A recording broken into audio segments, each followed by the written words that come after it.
যে suit pant পরে না, যে ভালো সোসাইটিতে বিলং করে না, চলে না, সে কি আসলেই নিকৃষ্ট মানুষ? গতকালকেও আমি ট্রেলার দেখেছি দাগির। It's a fantastic trailer.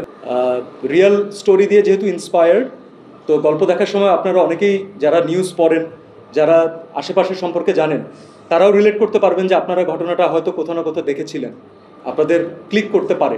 তো তখন এটা আরও বেশি উপভোগ্য হয়ে ওঠে। আর দ্বিতীয় প্রশ্নের উত্তরের জন্য সবচেয়ে বেশি এফিশিয়েন্ট মানুষ হচ্ছেন আমাদের ডিস্ট্রিবিউটর।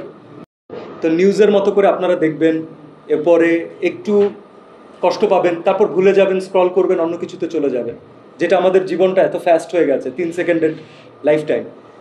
সেটা না করে আমরা চেয়েছি যে একটা গল্পের মাধ্যমে আপনাদেরকে এই সাবজেক্টের ইম্পর্টেন্সটা তুলে ধরতে, এবং সেটা যেন আপনাদের সাথে দিনের শেষে কানেক্ট করে, বোরিং ওয়েতে না, একটা এন্টারটেইনিং ওয়েতে, যেটা অনেক দিন আপনাদের ভিতরে যার রেশ রয়ে যাবে। আপনারা দ্বিতীয়বার যেন একটু ভাবেন যে আমরা যা করছি অথবা যেভাবে ট্রিট করছি, যত সহজে নিচ্ছি, ব্যাপারটা কি এতটাই সহজ? আর যাকে আমরা সমাজের পারফেক্ট মানুষ মনে করি না, যে স্যুট প্যান্ট পরে না, যে ভালো সোসাইটিতে বিলং করে না, চলে না, সে কি আসলেই নিকৃষ্ট মানুষ, নাকি সে তথাকথিত সাধারণ ভালো মানুষের থেকে অনেক গুণে ভালো?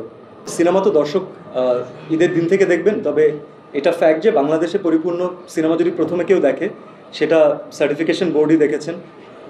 এবং যারা ওখানে আছেন তারা নিজের নিজের অবস্থান থেকে, আমি বিশ্বাস করি সবাই সবার যোগ্যতাতেই থাকেন এবং তারা তাদের কন্ট্রিবিউশন রেখে গেছেন। তারা যদি সিনেমাটা প্রথম দেখাতে তারা যদি প্রেইজ করেন এবং তারা যে পয়েন্টগুলো বলেছেন, পার্টিকুলারলি মেনশন করেছেন এটা ফ্যামিলির জন্য, it is going to be a beautiful treat.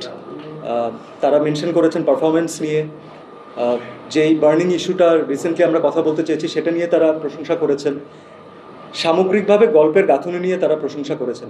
তো প্রত্যেকটা জিনিস তারা অলমোস্ট টাচ করে গিয়েছেন।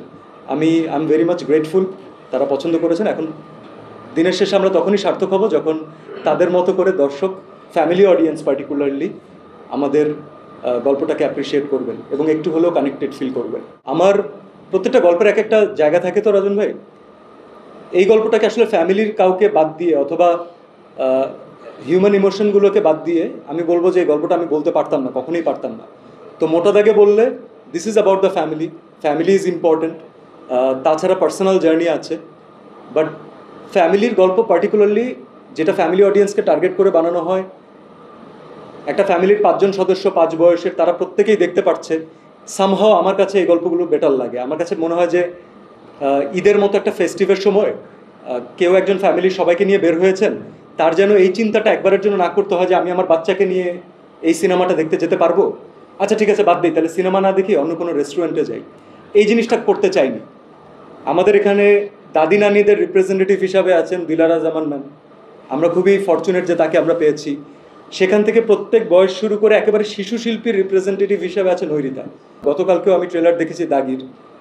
It's a fantastic trailer. আমার কাছে গল্পটা আমার কাছে খুব ইন্টারেস্টিং মনে হয়েছে। বরবাদ আমার কাছে ইন্টারেস্টিং মনে হয়েছে। সো প্রত্যেকটা ফিল্ম তার নিজস্ব একটা অডিয়েন্স ক্যারি করবে, আমি এটা জানি, কারণ আমি আমার নিজের ছবির গল্প জানি। তো বাকি 2টা ছবি অথবা 3টা ছবির থেকে আমার গল্প আলাদা। দর্শকের এমন হবে না যে আমি এই জনরার একটা গল্প দেখে ফেলেছি আর একটা গল্প না দেখলেও চলে।